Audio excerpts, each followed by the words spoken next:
This segment brought to you by Kansas Corn. Learn more at kscorn.com.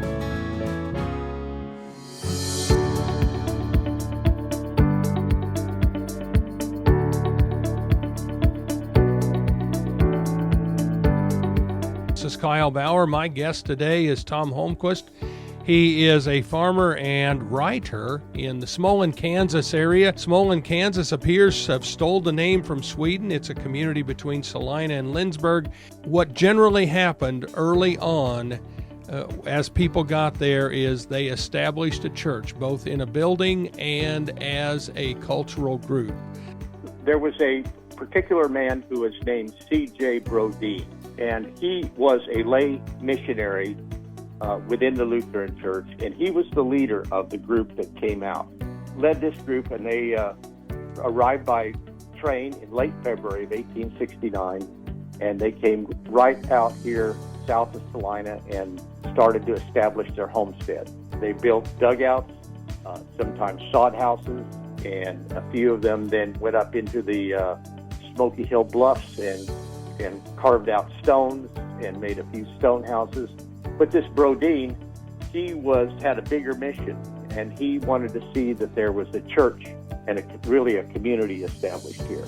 So he went around to all the different homesteads, and most of these people had been in the same church as him back in Illinois. He called them together for a meeting, and they met in the second week of June of 1869 at his homestead, made plans to form a congregation. One of the first decisions they wanted to make was what to call this congregation. And Brodeen suggested that the name be Salemsburg, which translates from the Swedish as peaceful mountain.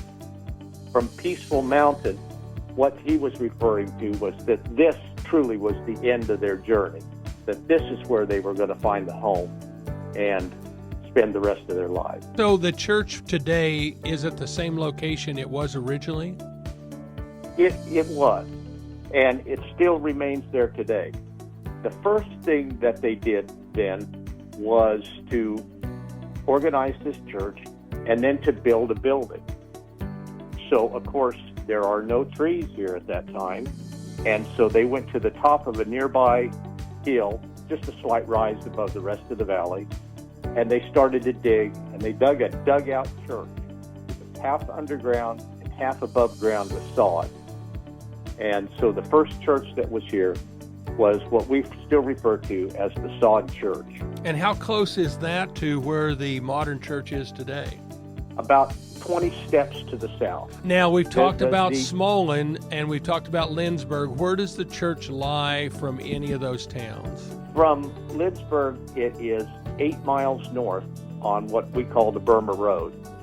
And you come over the hill and you see this magnificent cathedral standing alone out in the countryside on top of this hill. And it is a beautiful sight to see. Does it still operate every week? It does.